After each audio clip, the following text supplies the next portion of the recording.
Dans ce podcast, que j'ai voulu intimiste, en pleine nature, en présence des fées, du petit peuple et des énergies de chamanisme celtique, je te partage des leçons et prises de conscience que j'ai eues, issues de mon vécu et de ma propre expérience de vie. Je me livre en toute honnêteté, authenticité, vulnérabilité, bienveillance et douceur dans ce podcast afin que tu puisses révéler ta fée intérieure et renouer avec ta féminité sacrée. Bienvenue dans ma féerie celtique, chère fée, dryade, nymphe, elfe des bois.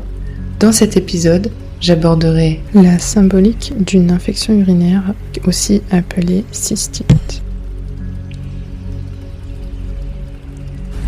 Je me trouve actuellement en plein champ, alors j'espère que le vent ne va pas être trop dérangeant au niveau de l'écoute. Mais aujourd'hui, je voulais dis-moi d'ailleurs dans les commentaires si tu préfères que je te tutoie ou si tu préfères que je m'adresse à la communauté. Je pense que c'est plus simple si je te tutoie parce qu'en réalité, il n'y a qu'une seule personne qui écoute le podcast dans ses oreilles. Même si finalement il y a beaucoup de monde qui l'écoute. Bref, je vais m'arrêter là. En gros, je vais te tutoyer, ce sera plus facile.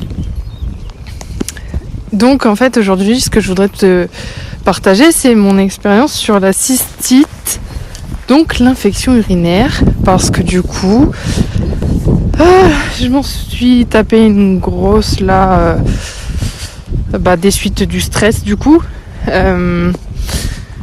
du deuil aussi de ma grand-mère, de l'anxiété que le boulot m'a déclenché parce que il a fallu rattraper des tournées de courrier qui étaient à découvert et malgré ça c'était à découvert quand même une journée sur deux, donc j'arrivais pas à rattraper le retard qui était accumulé parce qu'il y a eu trop d'arrêts en même temps et c'était pas remplacé. Du coup comme je suis rouleuse, je dois alterner du coup les différentes tournées qui ne sont pas couvertes et la fatigue qui s'accumulait aussi, les grosses journées, le fait que je ne me sente pas à ma place, pas alignée avec ce que je faisais sur le moment. Ça faisait beaucoup trop de changements d'un coup. Le fait aussi que en tant que factrice, je puisse pas aller aux toilettes comme je veux pour évacuer les toxines, c'est problématique parce que du coup on retient dans sa vessie les bactéries de la journée, on ne les évacue pas avec les toxines, donc du coup ça engendre une infection urinaire. Donc tout ça cumulé, j'ai une bonne infection. Donc j'ai cherché la symbolique aussi. Il n'y a pas que des causes, des conséquences. Du coup, pour pousser la guérison au plus, parce que je suis allée me chercher des gélules aux huiles essentielles et aux plantes, donc bruyère, busserole. Qu'est-ce que j'ai pris aussi de la canneberge, également les huiles essentielles de thym à thymol, pour pouvoir soulager au plus rapidement la douleur. Ça, c'est ce que je suis allée me chercher en pharmacie. Et puis une ovule, forcément, pour éviter d'être embêtée, parce que du coup je sais que l'une ne va pas sans l'autre et que je les déclenche généralement en même temps ou à 1 ou 2 jours d'intervalle. Et donc je me suis dit pour compléter la guérison et éviter que ça revienne, ou du moins que ça revienne rapidement parce que je suis assez sujette aux infections urinaires, j'ai choisi de voir un petit peu ce que ça donne au niveau des chakras, au niveau de l'énergétique, au niveau des significations spirituelles. Et étonnamment, j'avais pas pris conscience de tout ça.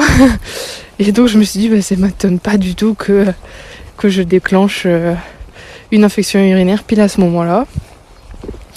Donc première raison, c'est que je me suis pas écoutée, je n'ai pas écouté mon corps, j'ai dépassé mes limites, voilà. Deuxième raison, c'est que il y a eu un deuil à accepter, même si j'étais pas forcément très proche de ma grand-mère, ça a été un enterrement difficile à vivre. Donc le deuil. Troisième raison, la fatigue. Quatrième raison, c'est que je n'ai pas su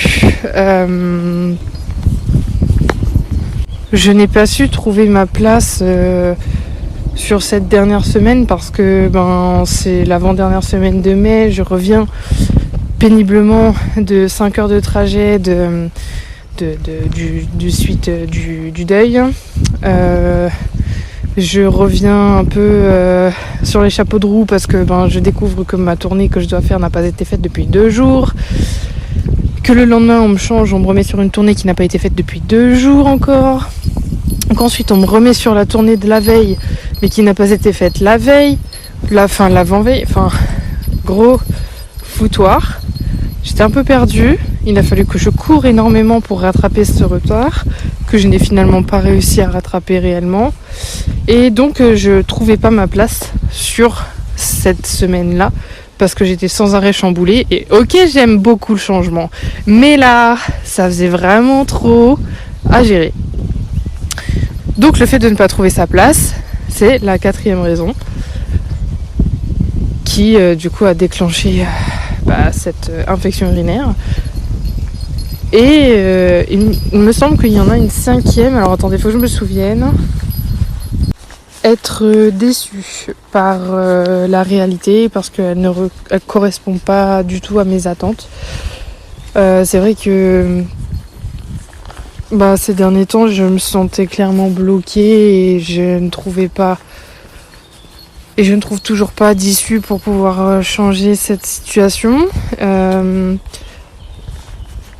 Et donc du coup j'ai eu beaucoup de mal à être satisfaite de cette réalité, à être satisfaite de cette situation. Et j'ai eu beaucoup de mal également à m'adapter à tous ces changements et je me sentais enfermée dans tous mes vieux schémas. J'avais l'impression de me les reprendre en pleine face et de les revivre alors que j'avais fait tout un tas de thérapies pour que justement ça revienne pas. Que je me sente de nouveau libre moi-même et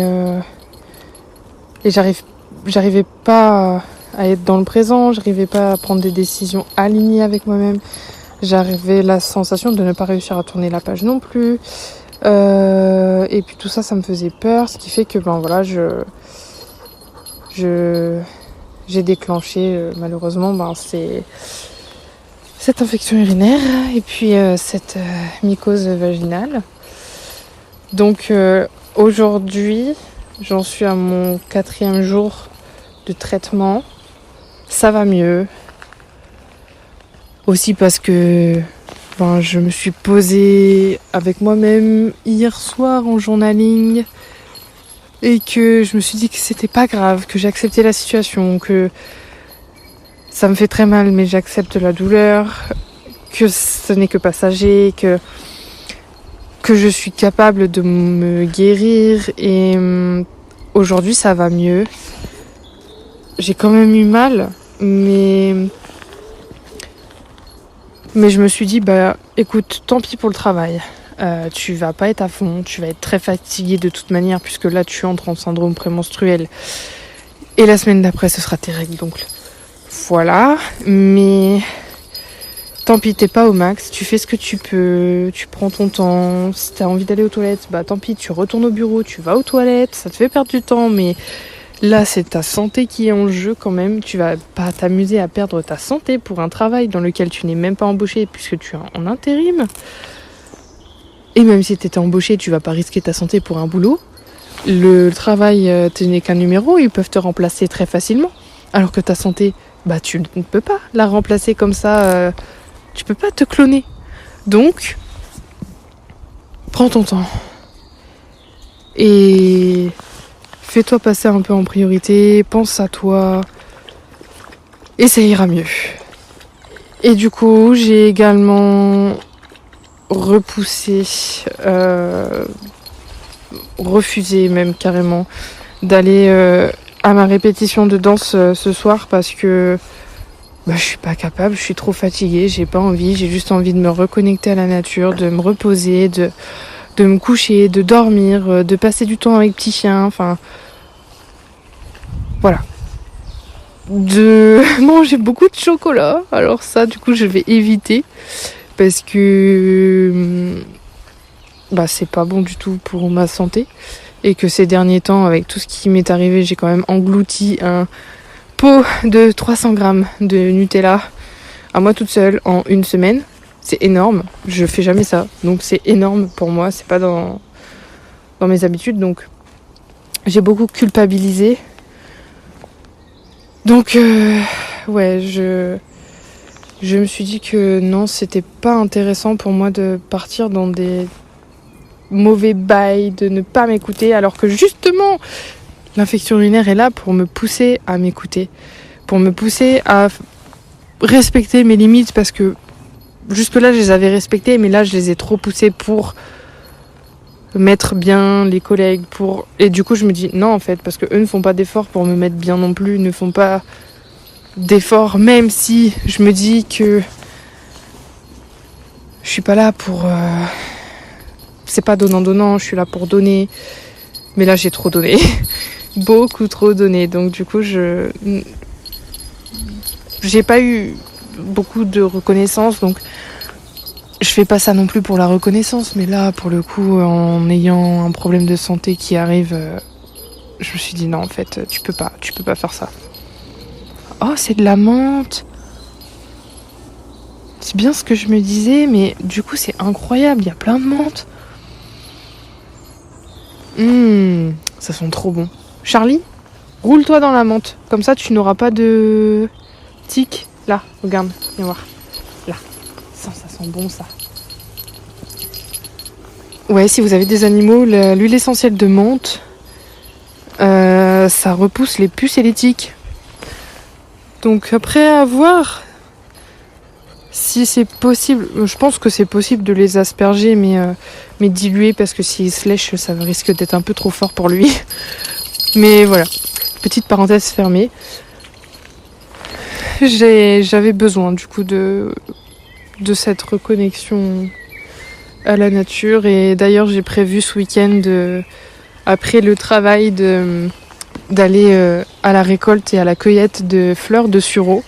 Je vais faire c'est une grande première hein. Donc si ça vous intéresse et que c'est pas raté, je vous partagerai la recette.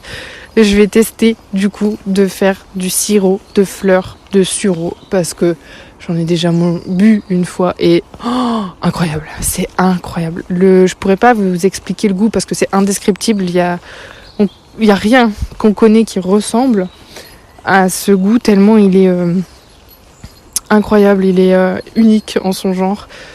Et de toute façon, vous me connaissez maintenant, vous savez que j'aime la singularité des choses.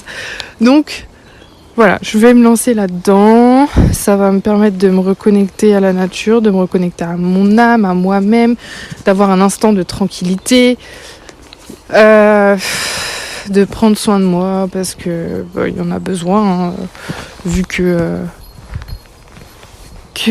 j'ai pas pris de temps pour moi, clairement, pendant ces 2 dernières semaines, et que c'est ce qui va me soigner. Parce que le fait de ne pas avoir pris de temps, ça m'a déclenché une maladie.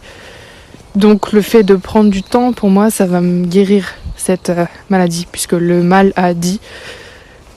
C'est pour ça que je vais chercher la signification, la symbolique de cette maladie, pour savoir d'où ça vient, d'où est le problème, qu'est-ce que je peux faire pour le régler, qu'est-ce que je peux mettre en place pour que ça ne se reproduise plus.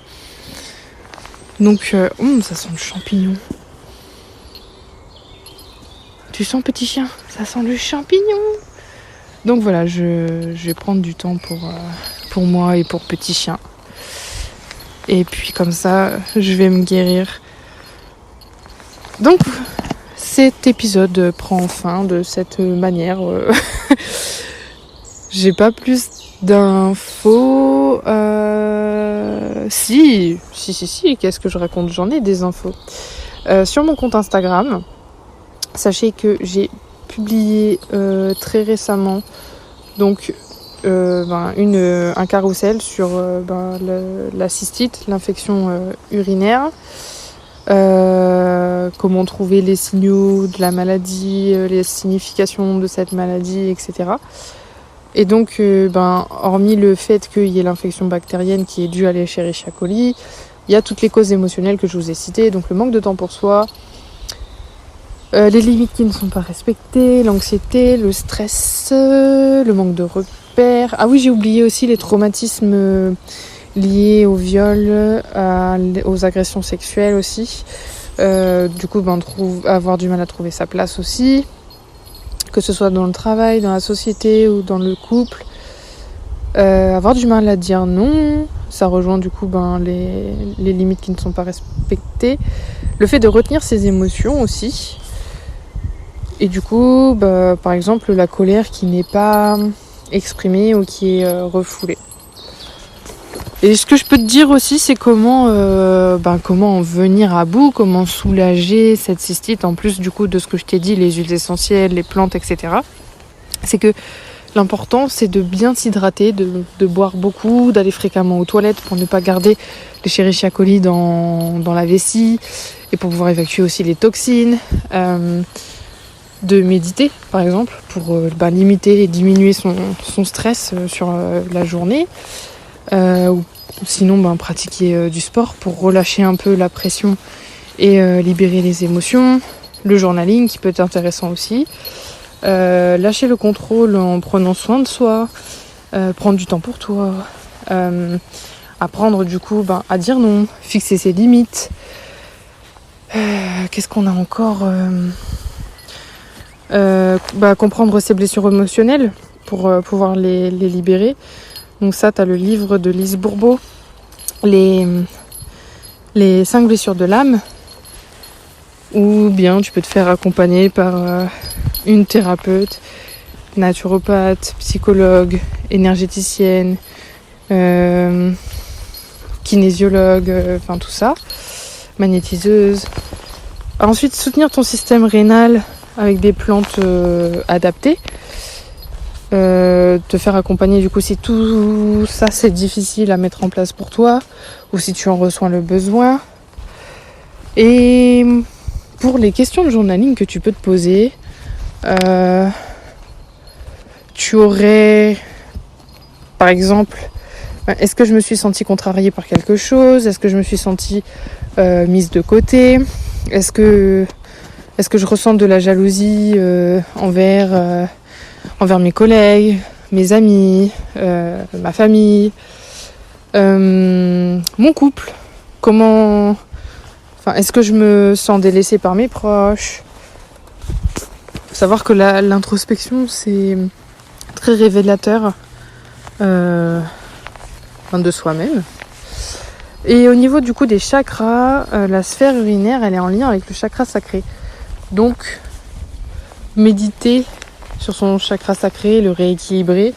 Et le système immunitaire, il est en lien avec le chakra du cœur. Donc pareil, rééquilibrer le chakra du cœur, méditer dessus, pour pouvoir du coup apprendre à poser ses limites et à trouver sa place plus facilement.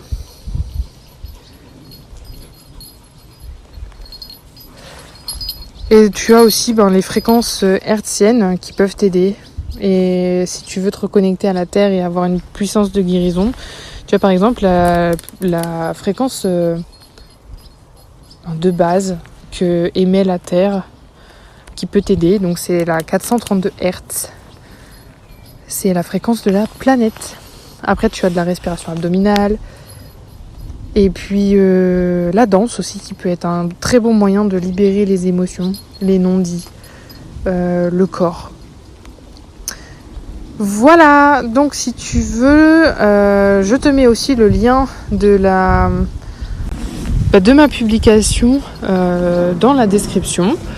En plus du coup de mon lien Instagram et puis du lien du challenge et du lien de l'écrin d'amour de soi.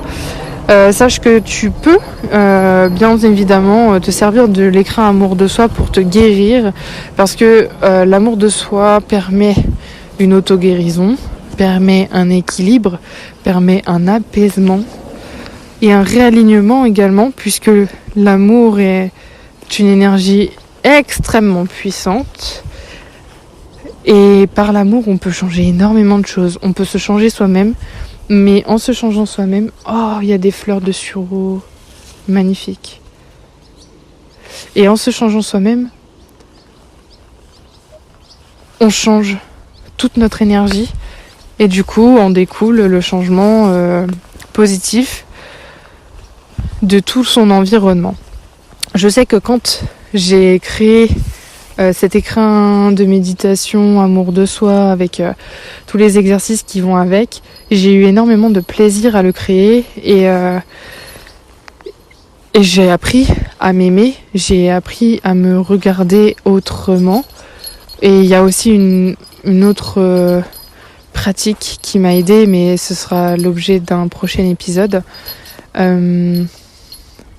Et très franchement, ma sexualité a changé, ma sensualité a changé, ma perception et ma vision des choses ont changé, mon environnement, mes fréquentations.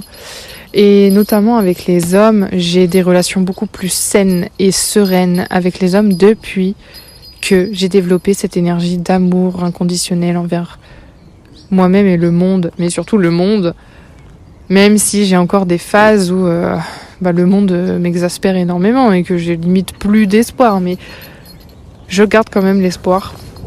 Et je me dis que si moi je peux changer à ma petite échelle et que je peux changer mon environnement amical, familial, professionnel, personnel, je peux à mon échelle faire un engrenage de bons changements et qu'après ça atteindra le monde si beaucoup de personnes se mettent également dans cet amour inconditionnel.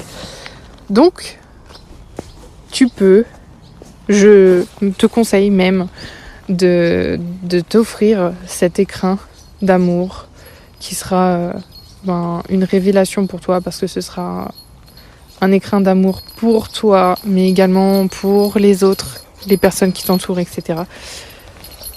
Pour toutes tes actions seront également menées par l'énergie d'amour, donc tout sera tellement bénéfique pour toi, tellement beau, tellement incroyable. Bref, je vais arrêter de blablater parce que l'épisode est déjà bien long. Et sur ce, je te souhaite une excellente journée ou soirée. Et puis, va voir, ne serait-ce que juste voir la page de vente et la vidéo de l'écrin amour de soi.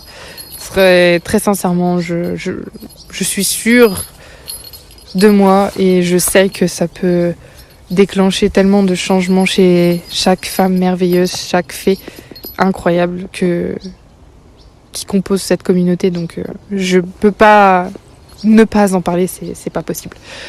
Voilà, bonne journée. On se retrouve mardi dans 2 semaines pour un nouvel épisode de podcast. Je te remercie de ton écoute. J'espère que cet épisode t'a plu.